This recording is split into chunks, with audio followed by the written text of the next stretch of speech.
नमस्ते सभी को। इस वीडियो में मैं 2023 की thriller slasher film here for blood के बारे में बताने जा रहा हूं। फिल्म की शुरुआत एक महिला एलिस के साथ होती है जो देर रात की दौड़ के बाद घर लौट रही है। कहानी अभी शुरू नहीं हुई है, लेकिन हम पहले ही उसके रूममेट को शॉवर में खून से लथपथ और सिसकते हुए देखते हैं। एलिस उसे नहीं सुन पाती क्योंकि वह तेज आवाज में संगीत सुन रही होती है। अनजान में वह शावर की तरफ बढ़ती है, तभी एक मास्क लगा हुआ और मांसल व्यक्ति जिसे लवर बॉय के नाम से जाना जाता है उसे दिखता है। एलिस अपनी रूममेट की निष्प्राण शरीर भी देखती है, लेकिन इससे पहले कि वह कुछ कर सके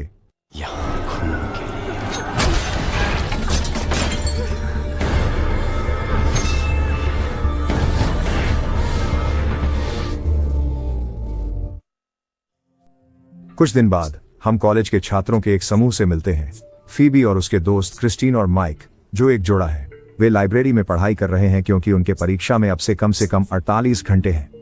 फीबी, जो बहुत मेहनती है, बताती है कि उसे कल रात भी बच्चों की देखभाल का काम है और वह इसे छोड़ नहीं सकती क्योंकि पैसा अच्छा है। ये सुनकर क्रिस्टीन उसे सलाह देती है कि वह अपने बॉयफ्रेंड टॉम से मदद मांगे, लेकिन माइक को लगता है कि वह बच्चों के लिए सही नहीं है। वहीं हम देखते हैं कि टॉम, जो वह व्यक्ति था जिसको बेबीसिटिंग नौकरी के लिए सुझाव दिया गया था, एक अखाड़े में एक पेशेवर कुश्ती मैच में लड़ रहा है। लंबी और थकाऊ लड़ाई के बाद वह विजयी होता है, लेकिन उसका इनाम मात्र $20 है। यह उसे बेहद निराश कर देता है, लेकिन उसके पास इसे स्वीकार करने के अलावा कोई चारा नहीं है क्योंकि वह बेहद तंगहाल है। जब टॉम घर पहुंचता है तो वह फोइबे को एलिस के लिए लापता होने वाला पोस्टर दिखाता है और यह उसे चौंका देता है क्योंकि वे दोनों एक ही कॉलेज में हैं। फीबी फिर उनसे अनुरोध करती है कि वे कल रात एक बच्ची जिसका नाम ग्रेस है उसकी देखभाल करें क्योंकि उसे अपनी परीक्षाओं की तैयारी करनी है। टॉम शुरू में मना कर देता है क्योंकि उसे लगेगा कि वह एक अजीब आदमी है, लेकिन जब वह कहती है कि उसे पैसों की कितनी जरूरत है तो उसके पास मानने के अलावा कोई विकल्प नहीं होता। अगले दिन टॉम उस घर पर पहुंचता है जहां उसे बच्चे की देखरेख करनी है, जो एक दूर दराज इलाके में स्थित है। वह दंपति गिल और बार्ब फॉस्टर से मिलता है, जो एक आदमी को देखभाल के लिए देखकर थोड़ा हैरान होते हैं, लेकिन फिर भी उस पर भरोसा करने का निर्णय लेते हैं। हमें यह भी पता चलता है कि ग्रेस गिल की जैविक बेटी नहीं है और उसने बार्ब से 7 महीने पहले शादी की थी। इसके बाद दंपति टॉम को ऊपर की ओर ग्रेस से मिलवाने ले जाते हैं, लेकिन वह अपने वीडियो गेम्स में इतनी खोई हुई है कि उसे ध्यान नहीं देती। जैसे ही जोड़ा चला जाता है, टॉम मुख्य दरवाजा बंद कर देता है, इस बात से अनजान कि एक रहस्यमय व्यक्ति उसे दूर से देख रहा है। फिर टॉम ग्रेस के पास जाता है और दोस्ताना बनने की कोशिश करता है, लेकिन वह अभी भी अपने वीडियो गेम्स में मग्न है। कुछ समय बाद टॉम पिज्जा ऑर्डर करता है और एक डिलीवरी वाला घर आता है। वह कुश्तीबाज का बड़ा प्रशंसक लगता है और उत्सुकता से उसके साथ एक फोटो की मांग करता है। थोड़ी बातचीत के बाद पिज्जा वाला रवाना हो जाता है। वह अपनी कार में बैठकर वह पीने लगता है, तभी उसे दूर कोई नजर आता है।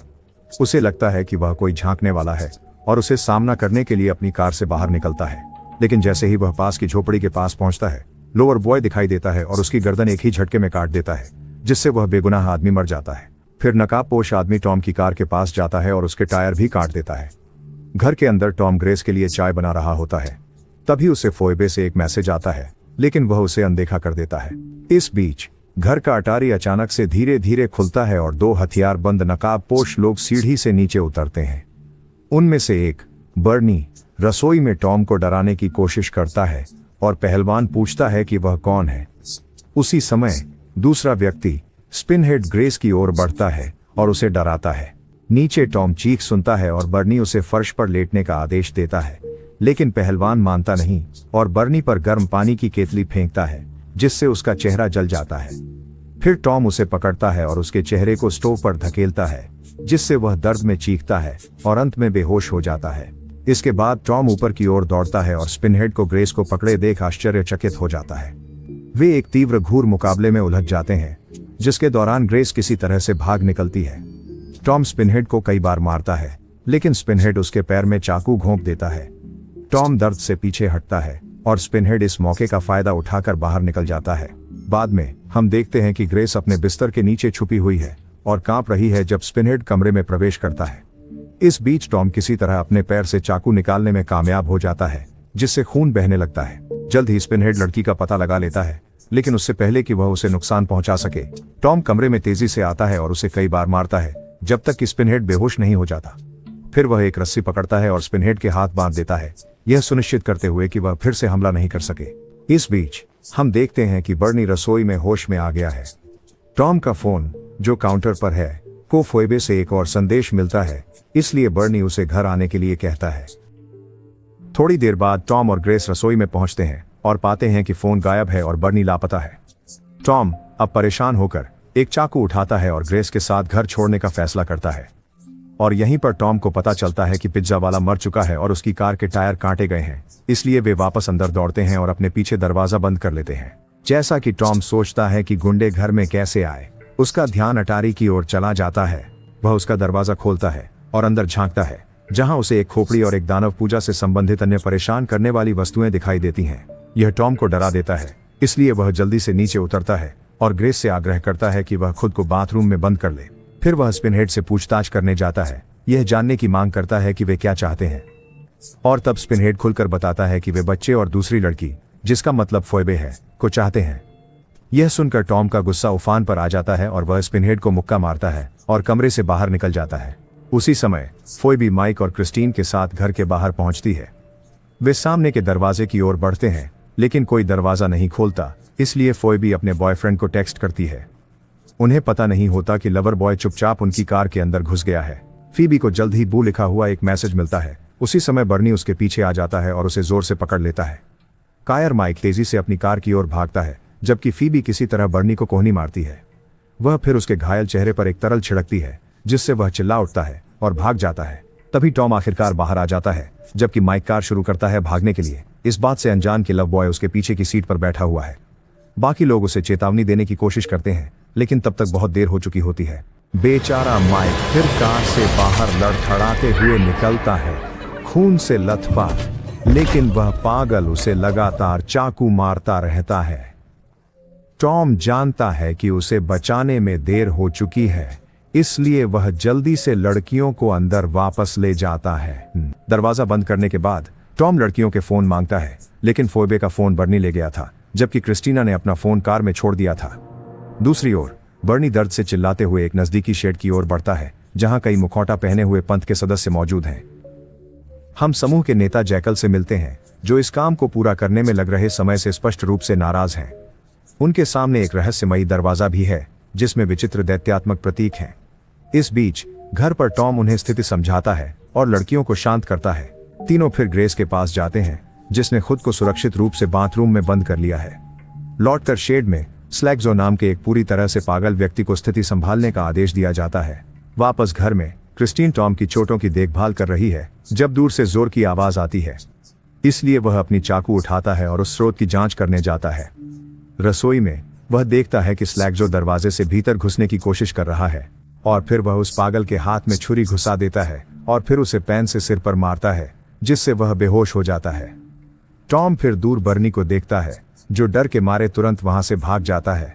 जल्दी ही बर्नी वापस शेड में लौटता है और जैकल को सूचित करता है कि वे फिर से असफल रहे।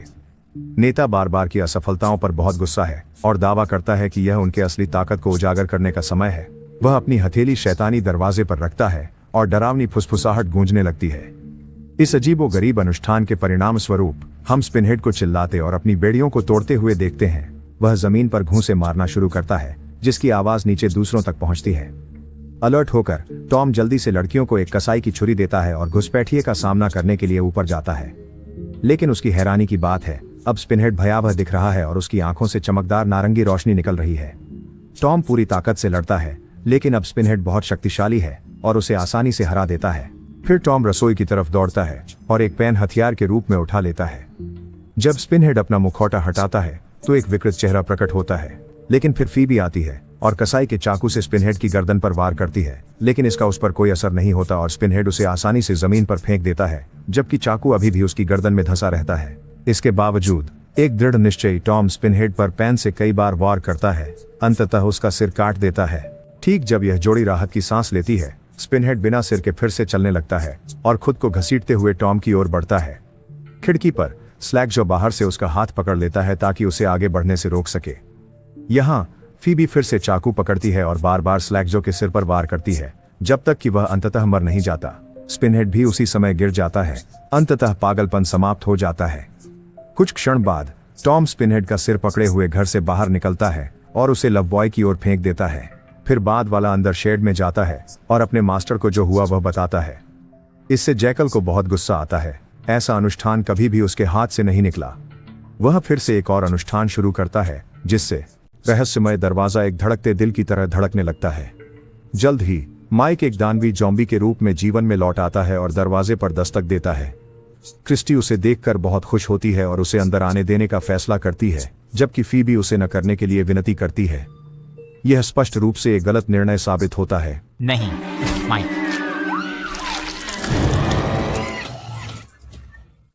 माइक फिर फोएबे को पकड़ता है और उसे भी काटने की कोशिश करता है, लेकिन टॉम समय पर आ जाता है और उससे लड़ाई शुरू करता है। अपनी गर्लफ्रेंड की मदद से टॉम ज़ॉम्बी को हरा देता है और कुछ कुश्ती की चालों से उसका सिर फाड़ देता है। इसी बीच परेशान फोएबे बेताबी से क्रिस्टीन को बचाने की कोशिश करती है, लेकिन बहुत देर हो चुकी होती है और उसकी मृत्यु हो जाती है। इसी समय गिल और बार्ब घर वापस आते हैं और खून और मृत शरीर देखकर आतंकित हो जाते हैं। टॉम उन्हें स्थिति की जानकारी देते हैं और गिल को अटारी में ले जाते हैं, उसे खोपड़ी और राक्षसी कलाकृतियां दिखाते हैं। हालांकि टॉम यह समझने में असमर्थ है कि हमलावर अंदर कैसे आए और यह सब एक योजना जैसा लगता है, और फिर अचानक किसी ने उन्हें अंदर आने दिया होगा। गिल नीचे लवर बॉय भी पहुंचता है और बार्ब उसे स्थिति संभालने में विफल रहने के लिए डांटती है। एक चौंकाने वाले मोड़ में यह पता चलता है कि माता पिता भी इस पंथ के साथ जुड़े हैं और उन्होंने पूरी योजना बनाई थी। फिर गिल उनके साथ जुड़ता है और विक्षिप्त जोड़ा ये खुलासा करता है कि उनका लक्ष्य अनंतजनों के सम्मान में एक परिवार के रूप में साथ मरना है, ताकि वे स्वर्ग में हमेशा के लिए रह सकें। और भी बुरा यह है कि यह सब फोएबे के बिना संभव नहीं होगा, क्योंकि अनंतजन युवा महिलाओं की बलि की मांग करते हैं। फिर जोड़ा जबरदस्ती ग्रेस और फोएबे को पकड़कर अनुष्ठान के लिए शेड में ले जाते हैं। इस बीच अटारी में टॉम के पास अंततः लोवर बॉय आता है। पहलवान लड़ाई करना चाहता है, लेकिन लोवर बॉय डरावना खोपड़ी को सक्रिय करता है, जो कि पंथ का पहला नेता है, जिसे हेड के नाम से जाना जाता है। वह अचानक चिल्लाने लगता है, मुझे खिलाओ। तो लोवर बॉय उसे आश्वस्त करता है कि वह उसे खिलाएगा। कहीं और जैसे ही पागल जोड़ा लड़कियों को शेड की ओर खींच रहा है, ग्रेस कहती है कि उसे पेशाब करनी है। अटारी में लवर बॉय टॉम को पकड़ता है और उसे हेड को खिलाने की कोशिश करता है, जो उत्सुकता में अपना मुंह खोलता है। गिल भी ग्रेस को बाथरूम का इस्तेमाल करने देने के लिए घर लौटता है, लेकिन वह वहां से एक चाकू पकड़ती है और उसे पैर में घोंप देती है, जिससे वह दर्द में भाग जाता है। इस बीच लवर बॉय टॉम को हेड को खिलाने के कगार पर है, लेकिन ग्रेस बीच में हस्तक्षेप करती है और उसके पीठ में छुरा घोंप देती है। इससे लवर बॉय गुस्से में आ जाता है और उस पर हमला करने की कोशिश करता है, लेकिन टॉम उसे हेड में धकेल देता है। कुछ ही सेकंड में माचो की खोपड़ी खाली जाती है। यह देखकर टॉम अंतिम प्रहार करता है और अंत में उसके जीवन का अंत कर देता है। इस बीच गिल शेड में पहुंचता है और चिल्लाता है कि ग्रेस ने उसे छुरा घोंपा। यह जैकल को बहुत परेशान करता है, इसलिए वह जोड़े को आदेश देता है कि वे ग्रेस को ढूंढें, क्योंकि अनुष्ठान उसके बिना नहीं होगा। इस बीच टॉम और ग्रेस हथियारों से भरे एक झोपड़ी पर पहुंचते हैं, जहां उन्हें पिज्जा बॉय की मृत शरीर मिलती है। टॉम अपनी जेब से कार की चाबियां निकालता है ताकि वे जा सकें। कुछ क्षणों बाद गिल और बार्ब ग्रेस से टॉम के साथ मिलते हैं और उनके पास हेड है। टॉम उन्हें एक अल्टीमेटम देता है, फोबे को लाओ ताकि वे जा सकें या वह सिर को नष्ट कर देगा। यह गिल को बहुत चिंतित कर देता है, जो टॉम से कहता है कि उन्हें पहले अपने नेता से बात करनी चाहिए। जल्द ही जैकल अपने साथी मीट के साथ आता है और टॉम को समझाता है कि वे फोबे को नहीं दे सकते, क्योंकि उसे बलि के लिए चाहिए। वह चेतावनी देता है कि यदि बलिदान नहीं हुआ तो अप्रत्याशित पैमाने पर मौतें होंगी, लेकिन मजबूत अनौपचारिक देखभालकर्ता पर कोई असर नहीं होता और तुरंत ही सिर को आधे में बांट देता है। यह देखकर निराश जैकल मीट को टॉम को मारने और लड़की को जिंदा लाने का आदेश देता है।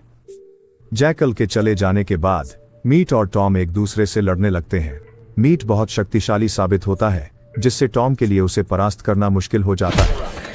लंबे और तीव्र संघर्ष के बाद टॉम को पता चलता है कि हेड अभी भी जीवित है।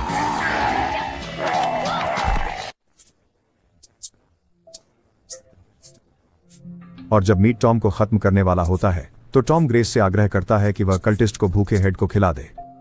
वह हेड को मीट की गर्दन के पास लाती है, जिससे वह मीट को काट लेता है और उसे वहीं मार देता है। इसके बाद टॉम अचानक ग्रेस से पूछता है कि क्या वह गाड़ी चला सकती है, जिस पर वह बताती है कि उसके पिताजी उसे गाड़ी का पहिया घुमाने देते थे। टॉम कहता है कि यह काफी है और उसे पिंजा बॉय की कार की चाबी सौंप देता है। वह कहता है कि अगर वह 10 मिनट में वापस नहीं आता तो उसे गाड़ी लेकर जाना चाहिए और पुलिस को ढूंढना चाहिए। ग्रेस के जाने के बाद टॉम शेड की ओर जाता है, जहां जैकाल और पागल दंपति ने फोएबे को बांध रखा है। उन्हें उसे जीवित देखकर निराशा होती है और उन्हें समझ आता है कि उनकी योजना विफल होने वाली है। कुछ क्षण बाद दानवी दरवाजे के पीछे एक लाल रोशनी दिखाई देती है और जैकल समझाता है कि इटर्नल ऑन्स अंदर आने की कोशिश कर रहे हैं। जब दरवाजा आखिरकार खुलता है, जैकल कहता है कि फोइबे को अंदर आना होगा, नहीं तो वे सब नष्ट हो जाएंगे। हालांकि टॉम जैकल को धक्का देता है। दरवाजा तुरंत बंद हो जाता है और ऐसा लगता है कि अनुष्ठान खत्म हो चुका है।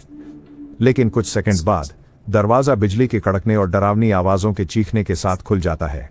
यह देखकर पागल टॉम अंदर जाकर उस पार जो कुछ भी है उससे लड़ने का निर्णय करता है।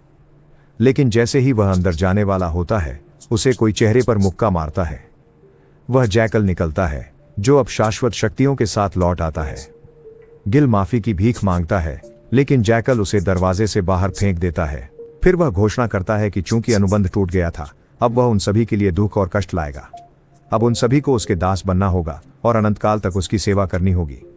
लेकिन उसकी कड़ी बात तब बाधित होती है जब अचानक एक कार कहीं से आकर उससे टकराती है और टकराव उसे दूसरी आयाम में फेंक देता है और उसे हमेशा के लिए नष्ट कर देता है। यह ग्रेस है जिसने कार चलाई थी। समूह तब छोड़ने के लिए आगे बढ़ता है जब अचानक मीट, जो अब भी जीवित है, टॉम को गिरा देता है और उसके सीने पर पैर से दबा देता है। यह देखकर फोइबी और ग्रेस एक धातु का हुक पकड़ते हैं और उसे मीट की गर्दन में सीधे घोंप देते हैं। इसके बाद वे चेन को जोर से खींचते हैं। टॉम अब आजाद होकर उनकी मदद करने के लिए भी दौड़ पड़ता है और यह अंततः मीट का सिर अलग कर देता है और उसे हमेशा के लिए खत्म कर देता है। यह देखकर बार्ब उन्हें उत्साहित करने की कोशिश करती है, लेकिन नाराज फोइबी उसे चेहरे पर मुक्का मार देती है। अंतिम दृश्य में 4 जीवित लोग कार में बैठते हैं और घर से दूर चले जाते हैं।